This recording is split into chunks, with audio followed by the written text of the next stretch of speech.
بسم اللہ الرحمن الرحیم وبہ نستعین والصلاة والسلام علی سیدنا محمد وعلی آلہ وصحبہ اجمعین۔ میرے محترم بزرگوں، بھائیوں، دوستوں، اللہ رب العزت کا بہت بڑا احسان، اس کا کرم، اس کا فضل ہوا کہ اللہ رب العزت نے بہت سارے صاحب نصاب بندے کو قربانی کرنے کی توفیق عطا فرمائی۔ جن بھائیوں نے، جن بہنوں نے قربانیاں ادا کی ہیں، اللہ رب العزت سے دعا ہے کہ ان سب کے قربانیوں کو اللہ رب العزت قبول فرمائے۔ بہت سارے حضرات جو صاحب نصاب تھے، انہوں نے جان بوجھ کر کے قربانی نہیں کی۔ جان بوجھ کر کے قربانی نہ کرنا واجب کو ترک کرنا ہے، اور ایک واجب کو ترک کرنا گناہ کبیرہ ہے۔ پیارے حبیب صلی اللہ علیہ وسلم کا فرمان ہے کہ جو شخص صاحب نصاب ہو، صاحب وسعت ہو، وہ قربانی کے ایام میں قربانی کرے۔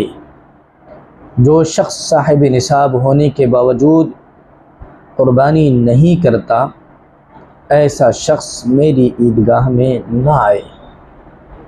اللہ کے نبی صلی اللہ علیہ وسلم نے ایسے شخص کو جو صاحب نصاب ہے، جو صاحب وسعت ہے، اللہ کے نبی نے ان کو فرما دیا کہ تم میری عیدگاہ میں نہیں آنا۔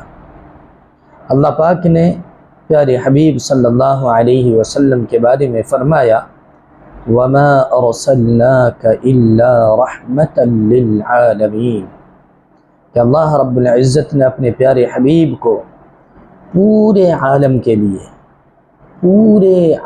لیے، سارے جہان کے لیے رحمت بنا کر کے بھیجا۔